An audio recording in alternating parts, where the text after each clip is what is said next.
Olá, está começando mais um Diálogo Automotivo aqui pela ATV e hoje nós estamos recebendo Maurício Braz, presidente da rede AutoZone no Brasil, uma rede que tem feito muito sucesso no varejo de autopeças e acessórios nacional. Maurício, muito obrigado por ter você aqui, prazer em revê-lo depois de tanto tempo, depois de uma pandemia, e é uma alegria nossa aqui poder conversar com você. Uma alegria minha, obrigado pelo convite aí, Cláudio. Um prazer estar falando com você, estar falando com todo mundo que estiver ouvindo a gente no podcast. Eu queria que você contasse um pouquinho para a gente começar, recordar a trajetória da AutoZone no Brasil. A empresa chegou aqui com muita expectativa e agora vocês têm números robustos de crescimento, né, Maurício? Eu estava fazendo um pouco da história. Hoje, essa semana eu estou completando 12 anos de AutoZone. E eu fui o primeiro AutoZoner no Brasil, né? Então, a primeira contratação para a gente montar o projeto. E 1 ano e 3 meses, 1 ano e 4 meses depois, a gente abriu a primeira loja. Então, agora em setembro, a gente vai comemorar 11 anos da primeira loja lá em Sorocaba, como a gente começou. E, como você falou, tudo começa devagarinho. A gente estava batendo um papo aqui um pouco antes, falando do Transformer, que saiu aquela reportagem falando a AutoZone está chegando e tal. E na época eu falei, acho que a expectativa é muito grande, a gente vai um pouco mais devagar. E tinha que experimentar um pouco do mercado brasileiro, tinha que entender como é que funcionava o modelo, tinha que entender o que a gente precisava ter de portfólio, de produto. E a gente investiu uns 5 anos, 6 anos praticamente nesse começo, né? Foram 8 lojas nos 6 primeiros anos. E agora já somos 83, 4 anos depois, ou 5 anos depois, né? E até setembro agora a gente abre a loja número 100. Então foi um começo mais devagar, até a gente aprender direitinho. A hora que a gente viu que o modelo funcionava, a gente começou a acelerar agora o crescimento. De fato, o ritmo está bastante forte, né, Maurício? Eu vejo aqui, recebo aviso de praticamente aí a inauguração de uma loja nova por semana, né? É uma coisa bastante expressiva, né? A gente ainda não chegou no ritmo de uma loja por semana, a gente abriu... Nosso ano fiscal é de setembro a setembro, então às vezes a gente mistura um pouco as contas de ano. Mas no último ano fiscal a gente abriu 20 lojas, esse ano a gente termina com 30, e o ano que vem a gente já tem aí 50 lojas no pipeline, 50 lojas a caminho vindo. A ideia é continuar acelerando mais a abertura aí. Aí quando você chegar a 50 lojas, aí sim, praticamente vamos ter Aí é uma por semana. Aí é uma por semana. E a estratégia de expansão tem sido como? Vocês, aparentemente aqui, para a gente que não está dentro da organização, vocês tiveram uma presença muito forte nas cidades do interior, né? De diversos estados brasileiros, começando por Sorocaba. Como vocês estão presentes nessa relação entre interior e capital? A gente começou pelo interior de São Paulo, a gente começou por Sorocaba, depois a gente abriu em Indaiatuba, Jacareí, até que a gente abrisse a primeira loja em São Paulo, capital. E o motivo do desenvolvimento ali foi mais a facilidade de ter imóveis na região, de licenças de abertura, de funcionamento, de construção. Tem todo um processo burocrático que antecede isso. E se você lembra, há 11 anos atrás, a gente tinha Copa do Mundo, a gente tinha Olimpíada no Brasil, os valores estavam absolutamente fora do que era o razoável, né? A gente vivia uma bolha imobiliária ali, então era mais difícil a gente fazer esse approach e chegar em São Paulo, capital. Mas a gente foi crescendo, a gente tem um centro de distribuição em Paulínia, então o nosso crescimento foi ao redor do centro de distribuição. A gente foi crescendo no interior de São Paulo primeiro, a gente também fez uma parte de capital, e agora a gente está expandindo para outros estados, a gente está crescendo em raio ao redor desse centro de distribuição, a gente já está no Paraná, a gente está em Minas Gerais, já está em Goiás, e tem outros estados já vindo a caminho aí. Nessa semana a gente deve inaugurar Santa Catarina, a primeira loja agora. Esse centro de distribuição é abastecido basicamente pelas próprias indústrias. Vocês têm um volume significativo que permite esse processo de compra direta? Eu falo que nós somos distribuidores de nós mesmos, né? Então a gente tem uma distribuidora, que é o nosso centro de distribuição, e a gente faz as compras todas centralizadas, a logística toda interna é nossa. Então, essa era uma grande discussão quando a gente começou o modelo, né? No Brasil, a gente tinha os fornecedores que vendiam exclusivamente para distribuidores. E a gente ouvia, não, mas vocês são varejistas. Pô. Não, eu sou varejista, também estou na ponta. Mas todo o custo do canal de distribuição é meu mesmo, né? Então a gente também tem essa parte da distribuição que a gente faz, e faz através do centro de distribuição lá de Paulínia. Aliás, em relação ao canal, você estava falando aí da expectativa que a chegada da AutoZone gerou no mercado de reposição, e é verdade, a gente acompanhou esse processo bem de perto, e havia uma preocupação dos varejistas, nossa, vai chegar um gigante aqui, como é que nós vamos sobreviver, como é que nós vamos conseguir competir com uma empresa desse porte? E no fim das contas, a AutoZone convive pacificamente com todo mundo, o mercado é grande o suficiente, tem espaço para todas as empresas, pelo que a gente percebe, né, Maurício? A gente também percebe isso, e nunca foi uma expectativa de que a gente chegaria querendo consolidar mercado ou ter um absoluto domínio. A gente sabe que o mercado brasileiro, primeiro, é enorme, é um mercado extremamente pulverizado, então você tem pontos de venda distribuídos no país inteiro, através de varejistas, você também tem distribuidores regionais, distribuidores nacionais, e a gente não iria competir com eles, o que a gente ia era oferecer um modelo de serviço diferente. O que a gente queria trazer como oportunidade ou como diferencial é principalmente o atendimento dentro da loja. Por isso a preocupação do interior da loja, da organização, dos processos que a gente tem, para oferecer uma experiência ao cliente diferente. Aí o cliente é que vai definir qual é a necessidade dele e quanto essa experiência é atraente, né? O quanto ela traz ele de volta para a loja.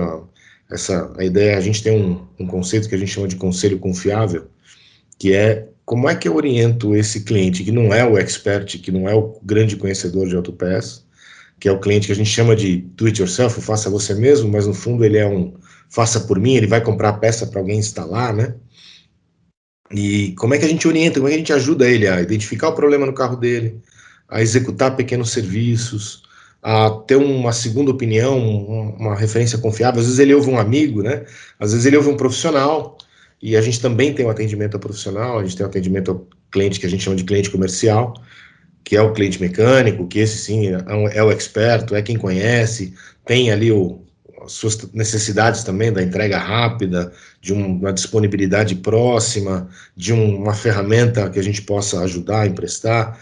Então, a gente procurou entender esses dois públicos, ter um atendimento para cada um deles, e fazer uma experiência de loja que fosse única, diferente e muito parecida com aquilo que a gente tem nos Estados Unidos, no México. A gente entendeu que o cliente tem as necessidades muito próximas, né?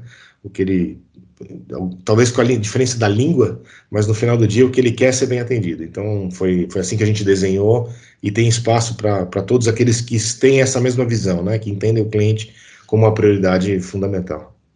Pois é, a AutoZone chegou no Brasil já com muita experiência, por ser uma rede extremamente forte na América do Norte, né? Você falou aí nos Estados Unidos e no México, portanto, ela já veio aqui com bastante experiência. Só que foi necessário, penso eu, e você me corrige aí, escrever uma receita nova de sucesso para consolidar a atividade da empresa no mercado brasileiro com base nas características do mercado brasileiro. Você deve lembrar que na década de 90, 1990, nós tivemos a chegada de duas grandes redes de reparação que vieram com planos bastante ambiciosos, a gente acompanhou esse processo também muito de perto, e essas redes acabaram desaparecendo por uma certa inadequação ao mercado brasileiro, que é muito diferente, principalmente no que se refere à legislação, né? É complicado para quem chega de fora e acaba tendo que aprender as coisas que acontecem aqui. Eu imagino que tem aí, Maurício, uma receita de sucesso para fazer a adequação da AutoZone brasileira ao nosso mercado sem seguir à risca aquela receita, né? Aquelas diretrizes da América do Norte. Sim, sim e não, acho que tem um pouco dos dois, né? A primeira parte que eu acho que é fundamental, assim, quando o fundador da AutoZone criou a AutoZone, o Pete Hyde, eu tive o prazer de conhecer ele lá, era um membro do board até outro dia, agora ele tá aposentado, mas Que ano ele... foi, Maurício? Só para... 4 de julho de 1979, foi a inauguração da primeira AutoZone. Hoje são 6.600 lojas nos Estados Unidos, 700 lojas no México, 83 aqui no Brasil. Então foi um crescimento bem rápido se a gente considerar o curto espaço de tempo. E o Pete Hyde, primeiro ele fez uma coisa muito inteligente, ele abriu a primeira loja no dia 4 de julho, né, que é o dia da independência dos Estados Unidos, assim ninguém esquece. E aqui no Brasil eu inaugurei ela a primeira loja a gente inaugurou num dia tão importante quanto, que é o dia do meu aniversário de casamento com a minha esposa. Assim eu não esqueço nunca, né? Você não esquece de dar o presente, né? Não esqueço, você não esquece do dia da inauguração da AutoZone? Não esqueço do dia do aniversário de casamento, que assim eu não corro esse risco. Perfeito. O dia que eu inaugurar alguma coisa vai ser nessa linha também. Pensa nisso. E quando ele montou a primeira AutoZone, eu acho que o que ele percebeu, nos Estados Unidos ele fazia distribuição de alimentos para a Flórida, para o sul dos Estados Unidos. E ele percebia que quando o Walmart chegava numa nova cidade, ele acabava quebrando para quem ele vendia, o cliente dele, né, que era o pequeno supermercado. Então ele entendeu que ele tinha que sair da distribuição e ir para o varejo. E ao buscar oportunidades de varejo, ele entendeu que o mercado de autopeças, ele andou os Estados Unidos inteiro, tinha uma carência de um bom atendimento. Eram geralmente lugares não tão organizados, pouco amigáveis para conversar com o cliente, dificuldade de obter informação, saber o que era realmente necessário, o que precisava para o carro. E ele entendeu que aí sim ele podia montar um modelo que atendesse essa necessidade do cliente. Então toda a estrutura, todo o desenho de como a gente monta a loja, de como a gente faz o atendimento dentro da loja. Então quando a gente tem duas áreas, na marca que a gente chama de autosserviço, que é praticamente, a gente pode comparar com uma farmácia, né? O remédio sem receita, que é o shampoo, o sabonete, são as coisas que você mesmo pode se autosservir, a gente tem essa área de autosserviço, e a gente tem o remédio controlado, né? Que eu preciso da pastilha do freio do Gol 2012.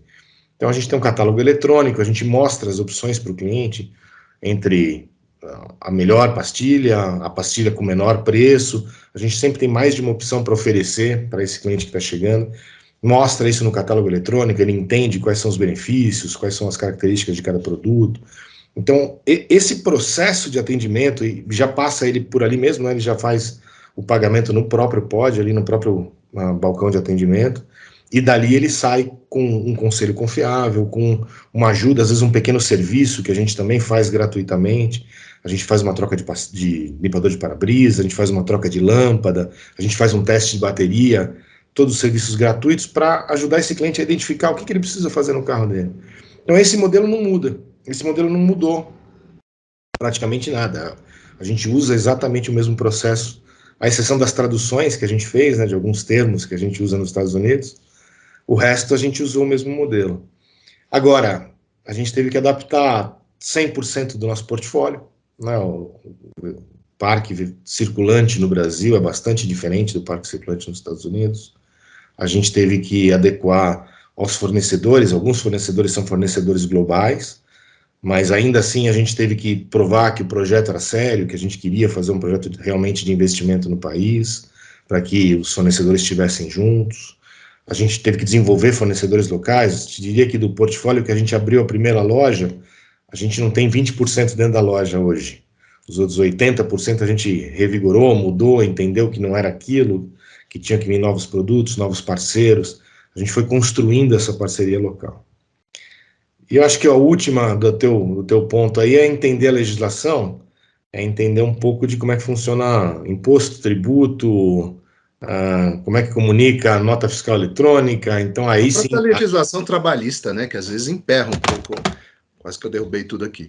Às vezes emperra um pouco o empreendedorismo no Brasil, né? Sim. E aí a gente teve que se adequar a esses modelos, né? Nos Estados Unidos a gente usa o trabalhador que a gente chama de part-timer, que é o cara que trabalha 3 horas, 4 horas, em determinados dias da semana, ele não trabalha todos os dias, ele cobre alguns picos de movimento. Aqui a gente não tem essa oportunidade, mas a gente também passou por cima disso, entendeu como é que poderia fazer o melhor modelo dentro da loja de trabalho, de escala, e tá funcionando bem. E o tributo, né, que você estava falando e eu te cortei. E o tributo a gente está apanhando ainda. Vai continuar apanhando para sempre, né? Eu acho que é o cara que falar que é o master do tributo, que entendeu tudo, ele tá atingindo a perfeição. A gente ainda tem bastante para aprender. Até porque, né, Maurício, você aprende a legislação, ela muda no dia seguinte. É impressionante a velocidade com que eles mudam as leis tributárias no Brasil. É um absurdo, né? Maurício, uma questão que me parece interessante é a filosofia do do it yourself, ou faça você mesmo, que veio forte para o Brasil no conceito geral da AutoZone, porque é uma ideia muito consolidada, enfim, nos Estados Unidos. Só que os carros evoluíram demais do ponto de vista tecnológico, né? Como vai o do it yourself lá nos Estados Unidos, com toda essa evolução do carro conectado, devagarinho chegando o carro híbrido, elétrico, e aqui no Brasil, como ficou? Acho que uma das coisas que a gente identificou logo de saída, assim, é a questão cultural, né? O americano tem até um certo orgulho do it yourself, do faça você mesmo. Ele é ensinado pelo pai na escola, desde pequeno, que ele é capaz, que ele pode executar, que fazer o serviço, seja ele com o carro, seja na casa, né? Tem gente que faz aquelas reformas. O faça você mesmo é um motivo de orgulho, é um motivo de formação, e ele está na formação geral do público americano. E no Brasil a gente não tem muito desse desenho, tem até um certo medo, né, um receio de, pô, eu não vou meter a mão nesse negócio que vai dar errado, porque eu não sei fazer, será que é difícil? Mas, primeiro, lógico, a gente teve que se adaptar a isso, a gente entende que nosso mercado não é tão faça você mesmo quanto é o mercado americano, ele tem muito desse faça por mim, né, que é comprar a peça e levar para alguém executar. Mas as características, se você ajudar o cliente a fazer, e é parte do que a gente faz, ele executa, né? Ele tem essa oportunidade de fazer o pequeno reparo no carro dele. Lógico que ele não vai fazer um grande reparo, ele precisa do mecânico, e o mecânico é treinado, é capacitado para isso, mas pequenas atividades a gente vai ajudando e criando essa cultura.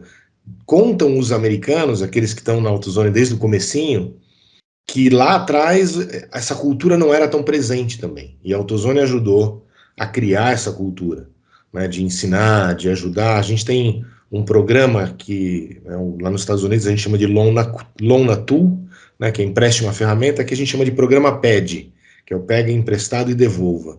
Então a gente empresta a ferramenta para aquele que precisa executar, desde o cliente comercial, que são ferramentas muito específicas, né, para reparo, que às vezes o próprio mecânico não tem lá na oficina dele, e ele pode usar e emprestar e devolver para a gente, ou o cliente final que vai tentar fazer um serviço ter um pouco mais de expertise, quer tentar experimentar lá no final de semana, a gente também oferece a ferramenta. E esses pequenos serviços gratuitos que a gente ajuda e faz junto, né? Acho que a ideia é, vamos fazer junto para a gente criar essa ligação, essa conexão com esse cliente e ensinando ele devagarinho. Acho que tem um espaço grande para a gente fazer isso. Muito bem, muito bacana. Nós estamos conversando aqui no Diálogo Automotivo com Maurício Braz, que é presidente da rede AutoZone no Brasil. A gente volta já.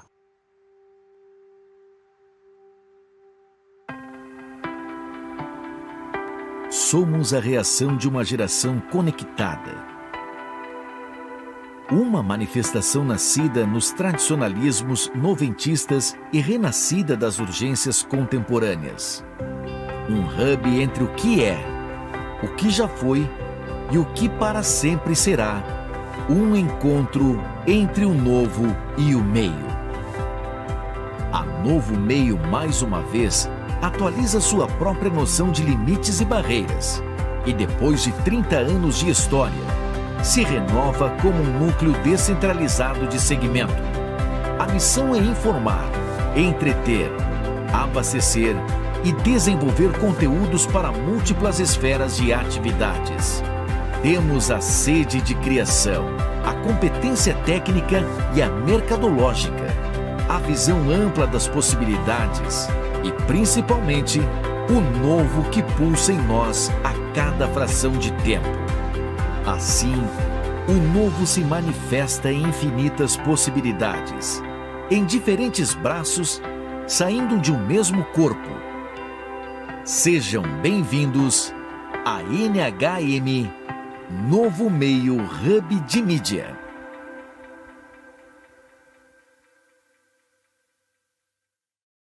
Estamos de volta aqui no Diálogo Automotivo, hoje ouvindo Maurício Braz, da rede AutoZone.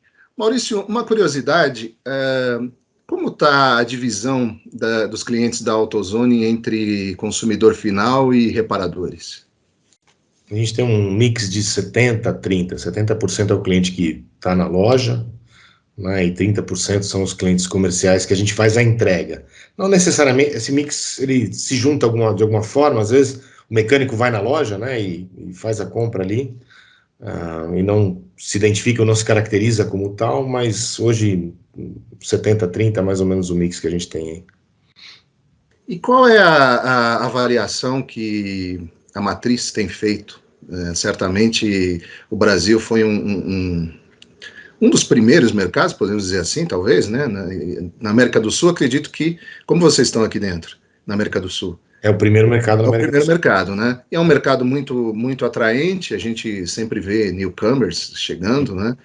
Que avaliação que o pessoal lá fora faz do trabalho que tem sido feito aqui, do mercado brasileiro, considerando também até essas dificuldades que você passou aí em termos de legislação, qual é o saldo dessa operação?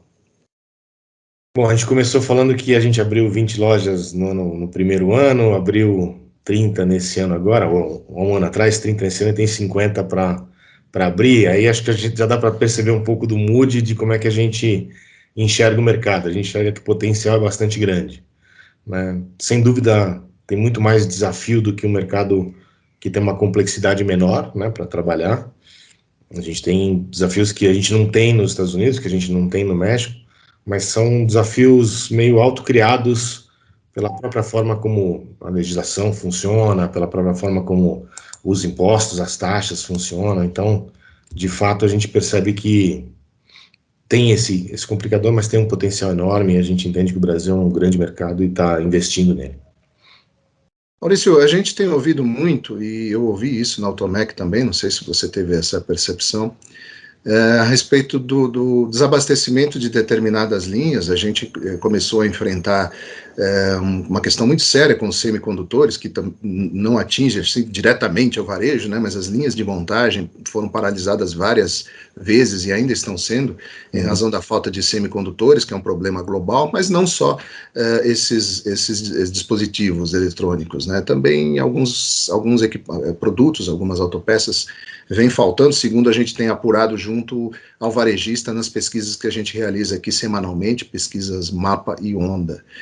E outra questão que os varejistas apontam é a inflação no setor, né? As peças têm encarecido. Como você tem visto isso? De que forma esse fenômeno hoje impacta o dia a dia da AutoZone?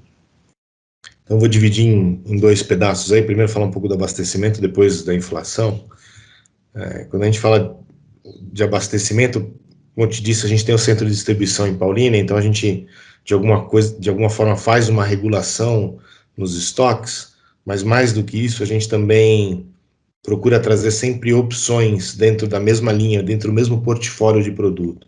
Então, eu tenho a bateria que tem 12 meses de garantia, eu tenho a bateria com 18 meses, eu tenho a bateria com 24 meses de garantia, tenho 3 produtos diferentes que podem suprir o cliente em momentos diferentes. Então, se eu tiver um desabastecimento em alguma dessas linhas, a gente chama do bom, o ótimo e o premium, né? Sempre tem um produto de qualidade superior para oferecer, também tem o que a gente chama de opening price point, o preço de entrada, né? Então, a gente tem essa oferta, então a gente sente um pouco menos o desabastecimento. A gente também tem uma estratégia de supply chain global, né? Então, fornecedores que a gente tem para os Estados Unidos e para o México também são fornecedores das nossas linhas aqui. A gente tem as marcas exclusivas AutoZone, e com essas marcas a gente pode ter o fornecedor diferente dentro da mesma marca, e a gente consegue abastecer melhor esse portfólio. São marcas que a gente traz com qualidade igual à montadora ou superior, né? A gente também tem uma marca de entrada de preço mais baixo, então a gente consegue, ao ter um portfólio bastante diferenciado, suprir um pouco essa necessidade da falta pontual. Tem a falta pontual, ela aparece, acho que a gente está passando ainda um pouco pela adequação do pós-pandemia, né? A gente hoje traz um container da China, $2.000 o container, chegou a $13.000 durante o meio da pandemia, ali quando o negócio estava mais grave. Então, a gente vê que o supply chain ao redor do globo está se alinhando e parece que a gente consegue chegar num lugar um pouco mais estável hoje. Com relação à inflação, eu acho que a conversa é um pouco diferente. O principal impacto da inflação está no bolso de todo mundo, né? Ele está no bolso do cliente, ele está no meu bolso, está no seu. A gente percebe isso no dia a dia e a capacidade de compra que você tinha 3 anos atrás, com uma inflação de 2 dígitos, 2 anos consecutivos, não é a mesma capacidade de compra, e os clientes também foram para esse mesmo lugar. A gente teve que adequar o nosso mix de produto para aquilo que a gente trazia mais como novidade, para aquilo que é necessário, né? Então a gente percebeu que muitas categorias a gente chama de discrecionário, né? Daquele produto que ele pode ter, mas não precisa necessariamente, migrou para manutenção exclusivamente. Vou fazer só o que é necessário para o meu carro poder rodar, para poder manter o carro em ordem. Então, a gente percebe que houve uma mudança no perfil de consumo em função da inflação. A inflação também vem arrefecendo, né? A gente também sente que ela vem diminuindo. Lógico que os custos dos produtos refletiram isso, então, se aumentou o produto, não aumentou o salário na mesma proporção, acabou ficando mais...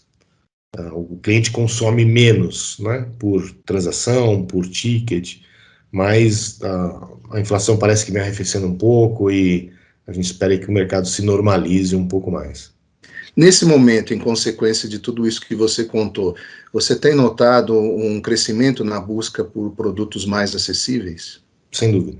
A gente percebe a migração, ele era uma parte importante do nosso mix e cresceu em participação, né, o produto de entrada, e o cliente busca aquilo que é extremamente necessário para o carro dele, então por isso a importância de ter fornecedores que entendam isso, que percebam isso, que adequem seus produtos também, sempre, óbvio, mantendo a qualidade, né? A gente não abre mão de produtos que tenham qualidade, que sejam respeitados no mercado. Todos os nossos parceiros, hoje a gente tem mais de 200 fornecedores, e todos são parceiros renomados, conhecidos no mercado, que têm marcas já trabalhadas e com qualidade reconhecida. Então a gente mantém isso, mas lógico que adequa a oferta para o cliente poder comprar o que precisa. Uma questão muito importante no varejo é a qualificação da mão de obra, né? Vocês têm até uma estratégia para os seus colaboradores que são AutoZoners, né? Tem até essa estratégia de aproximação, de relacionamento, enfim. De que forma a AutoZone trabalha a qualificação do seu time? A gente tem boa parte do treinamento, como acho que boa parte do varejo, né? Ele é o treinamento on the job, é aquele treinamento que você faz na própria função, porque a gente tem processos muito bem determinados, e o próprio processo ajuda o AutoZoner a entender o que ele precisa fazer, por que ele precisa fazer.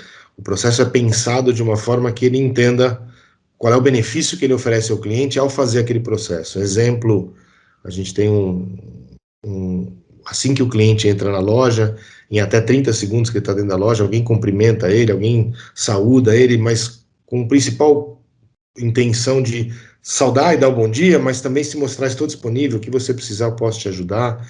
E ele, ao entender isso e executar isso, né, com o processo que a gente tem interno, ele vai autotreinando e ele vai aprendendo aquilo que a gente espera dele e o que o cliente espera dele.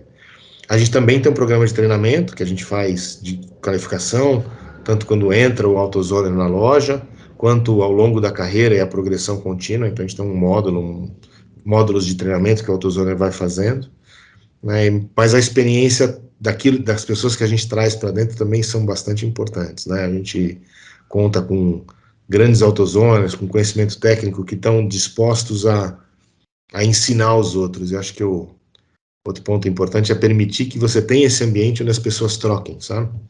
O AutoZoner, ele é a parte fundamental daquilo que a gente entrega na loja. O AutoZoner é aquele que faz a mágica acontecer na ponta. O Pete Hyde fala que um homem não constrói uma organização, né? Ele constrói um time e esse time constrói a organização. Então, há 12 anos atrás, quando eu comecei lá, sabia que tinha um monte de coisa para fazer. O que eu não imaginava é que ia precisar de tanta gente para fazer o projeto todo. Hoje já somos mais de 1.000 AutoZoners e cada vez mais gente somando e nunca acaba o que fazer, sabe? Sempre tem mais para aprender. Então, o aprendizado contínuo é parte e o treinamento contínuo também. Perfeito. Maurício, o setor automotivo, ele atravessa um momento de bastante transformação, né? Algumas mudanças são, inclusive, disruptivas.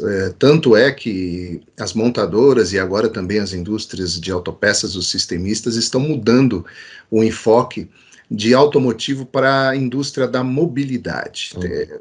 É um guarda-chuva muito maior.